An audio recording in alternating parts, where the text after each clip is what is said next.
Morning po mga kababayan, ma'am sir. This is Jam, the Filipino channel lang inyong pong lingkod. So today is October 25, 2025 at tayo ngayon napapunta dyan sa may Victoria Street sa Uyo. Sa may Victoria Street sa Uyo, Novaliches, Quezon City, at dadalhin po natin yan sa may Bernardino General Hospital sa may San Bartolome, Novaliches, Quezon City, sa may Quirino po yan. Okay, so magbabalik po tayo mamayang konti pag nakuha na po natin sila. Disclaimer lamang po, ang content po natin ay kalsada at hindi ang passenger. Kaya nga naman, sakasakali man po na may marinig kayo, mga pangalan ng lugar, pangalan ng tao, pangalan ng organisasyon sa government o private man yan, ay wala pong kinalaman ng channel na ito at wala pong pinapatungkulan. Lahat po ng pinag-uusapan dito ay pawang dito lamang po yan sa loob at wala pong pinapatungkulan sa labas. Okay po? So, magbabalik po tayo mamaya unti pag nakuha na po natin sila. At makinig tayo muna ng mga nagbabagang balita at mga talakayan habang tayo ay papunta doon sa ating pick-up area. Tulong sa mga local government units sa pagbibigay po ng mga kadagdagang health workers sa kanilang mga medical team. So, yung po mga lalaking cemetery, lalo na po dito sa Manila South Cemetery at Manila North Cemetery, meron po yung mga deployed health emergency response team at nag-shifting po sila. Kung isang ko sa palengke lang ang iba. Palengke lang. Oo. Pero sa mga tumutulong na maganda sa marketing din. Opo, may tulong kong likapan ng mga dar para po may market sa kanila. May mga pinagdadalan kayo rin, may mga contacts din kayo. Meron po tayong pakikipag-ugnayan sa mga ahensya ng gobyerno na maaari pong tumulong sa kanila para po mapaabot ang biyahe. So really, ano ang sitwasyon ng pamilya ng magsasaka sa area po ninyo?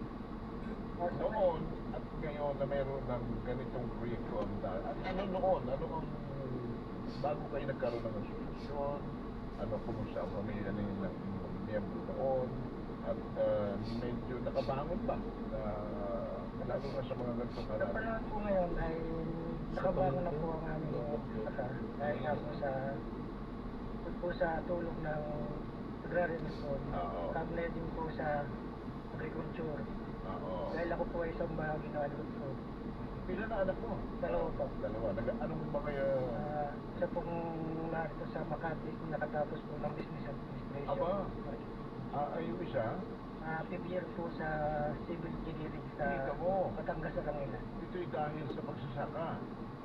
Oo. At ito'y dahil sa pinagyaman mo yung lupa na galing sa nabigay ng gobyerno through that. Ilang hektarya meron pa sinasaka? Sa ngayon po meron po kami Ikaw yung sa iyo nila pa? 1.7 po. 1.7. Ano ba ito? Nakuha ng pamilya mo na nakama na? Sa tatay ko po. Sa tatay mo, oo. Yun ang ano ba katanim mo doon sa inyong lupa mismo? Adi, mga palay po. Dahil yan po ay nagtayo nga po no, marketin natin yung solar irrigation. Programa po yun ng agriculture. Bilang ako po ang nasa agriculture ay nakapatayo po. Nabigyan po kami ng isang SPIS, Solar Power Irrigation System, na worth 6 million ringgit. Wow. Bukod doon sa inyong sa inyo, may mga miyembro rin kayo, for sure, na nakapagpaaral na rin, nakapagpatapos na rin. Marami na rin. Marami po. Oo. Dahil ang pagsasaka nga po ang pangunahin ng hanap buhay at natulong naman po nga ng mamahalaan ay malaki po ang naging bahagi nito sa mga masa kapwa ko magsasaka. At doon ninyo kinuha yung pampaaral ng inyong mga anak at I'm so proud din yung inyong mga anak na kahit na mahirap ang buhay ang na magiging magsasakay na kapag matapos kayo kasi siya na sa Makati na hindi ba siya nagkaka-interest din na magsaka? Ako na sasagot. Ako na sasagot, Sir Marlo. Kasi kaming mga magulang na magulang na magsasaka, hanggat maaari, ayaw na nating pahawakin ng itak, ng karit, ng araro, Paano naman po yung mental health? Kunyari tayo po ay nandun sa nakaka-pressure kasi yun, parang ang daming tao, ang daming mga kailangan isipin, etc. Kaya po ba ng ating mga health emergency response teams na kahit yung brief intervention man lang, anong pwede nilang gawin pagdating sa usapin ng mental health?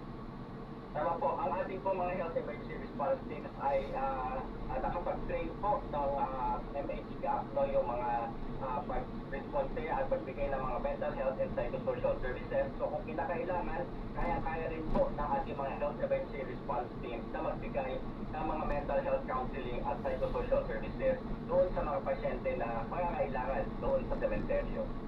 Okay, RD, siguro po panghuling mensahe sa mga nakikinig at nanonood po sa atin ngayon, especially gusto po natin silang bigyan ng kapanatagan dahil kasama po nila ang DOH na yung darating na pagunita ng ating mga mahal sa buhay sa undas. Opo, sa lahat po ng mga nanonood at nakikinig, no, paalala po namin sa lahat na panatilihin ang ating kaligtasan at kalusugan sa pagdalaw sa mga sementeryo. Pala Siguraduhin dyan. po na uminom ng sapat na tubig, magsuot ng mga komportableng damit, iwasan ang pagkabilan ng matagal sa init ng araw. Magdala rin ng payong o sombrero at mag-apply ng mga insect repellent upang makaiwas kagat ang lamok. Kanina pinag-usapan ninyo ang dengue. No? At panitilihin po natin ang kalinisan at kapaligiran sa mga sementeryo, pagkita ng maayos na pagkatapon ng mga basura. Siguraduhin po ligtas ang inyong mga dadalhin na pagkain at inumin. At gumamit ng face mask kung kinakailangan. O kaya manatili na lamang po sa bahay kung may mga karamdaman. Mag-ingat din po sa mga bibiyahe, no, papunta sa probinsya, at of course, upang makaiwas tayo sa mga road traffic injuries. So, isabuhay po natin ang disiplina at pag-iingat para ang ating paggunita po ng undas ay maging maayos, malusog at ligtas. Maraming salamat po sa ating Regional Director mula DOH Metro Manila CHP, Regional Director Dr. Lester M. Cat. Thank you, RD, and happy birthday Happy ulit. birthday! Salamat po. Okay, kita mo naman kahit may birthday, di ba, tuloy-tuloy ang trabaho. Wala tayong hinto. Pero yan po ang aming serbisyo publiko para po sa ating mga kababayan. Masarap po sa pakiramdam na may kapanatagan po yung ating mga kababayan dahil nandyan po ang Department of Health para po bantayan po kayo at samahan po kayo. Asek, may pumasok na ano, Dumami sila. ano, wala pa akong kopya nung madami. Pero yung una, babasahin ko Sige, muna. oo. Okay, ang sabi dito, sige nga, sagutin mo to, Asek. Mhm. Wala po bang alternative sa dyaryo kapag nag-picture ng Super Health Center? Bihira na kasi ang newspaper ngayon. May point si Adora Joy. Alam mo, naisip ko rin yan kasi. Ang hirap, no? Kasi yung iba na-i-edit kasi. Saka konti na lang rin kami ng mga nakasubscribe sa dyaryo. Alam niyo, may naisip ko kong gawin. Pwede niyo yung buksan sa phone ninyo. Aha. Ayan. Ayan.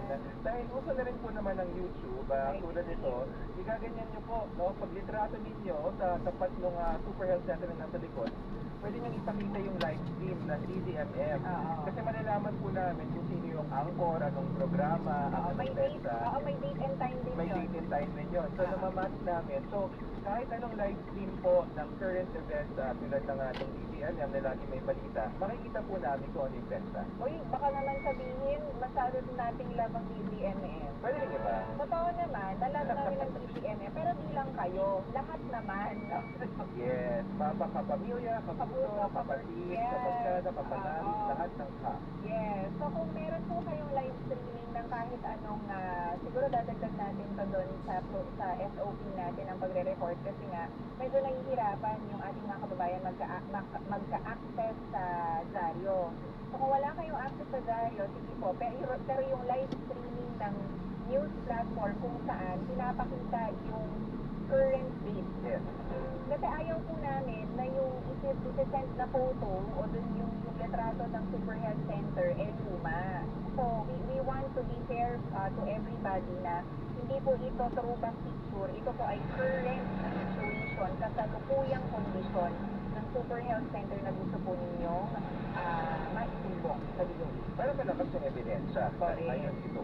O na, napanood ko si Kat Amedas kagabi, malakas ang ebidensya.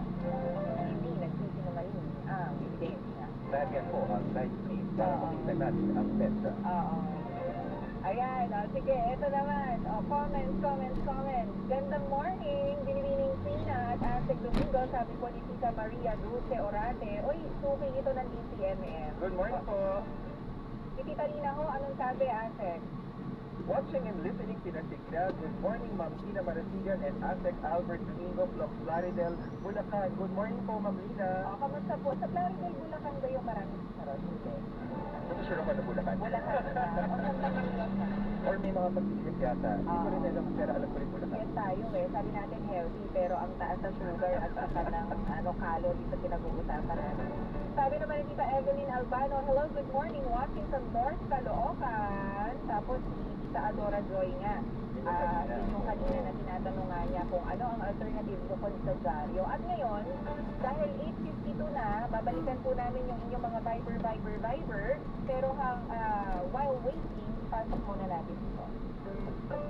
Saan man sa Pilipinas, ramdam ang inyong Department of Health. Kasama ka ni Dr. Albert Domingo sa Ronda Kalusugan.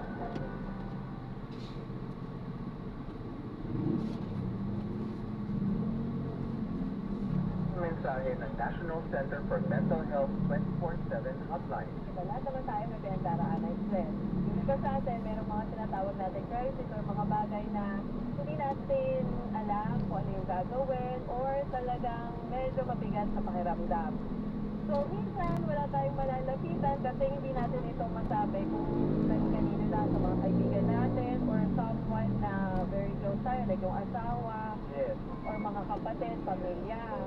So may mga ganitong panahon, nandito po ang 24/7 crisis hotline upang makinig sa mga saloobin ninyo. Itigil itong binigyan diin sa kauna-unahang Pinasigla Family Health Fair noong October 4 and 5 sa Luneta.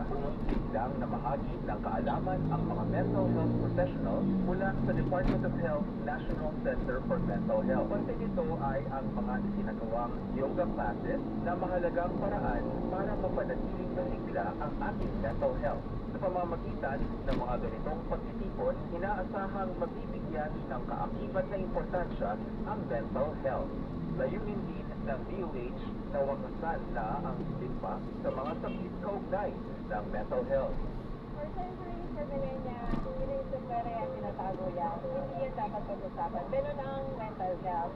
Pero as we know, lahat tayo may mental health. Ikaw, ako, siya, may kahit sino man na makasalubong natin, lahat po tayo ay may mental health. And we have to acknowledge that mental health is part of our own health as a whole being. So pag yung ganyan, education pa rin. Pag-usapan siya ng very common. Like as if ito ay parang yung karaniwan sakit. Ayon sa datos mula sa Philippine National Police, nasa 2,000 ang suicide deaths mula Okay na. Enero hanggang Hunyo sa unang quarter itong taon. Kaya mahalaga may makalat ang mga libre Ayun, so na-drop na natin. So maraming salamat po sa panonood. Hanggang sa muli. Ingat po at Diyos po sa anak mo muna. Pansamantala. Pag madaling araw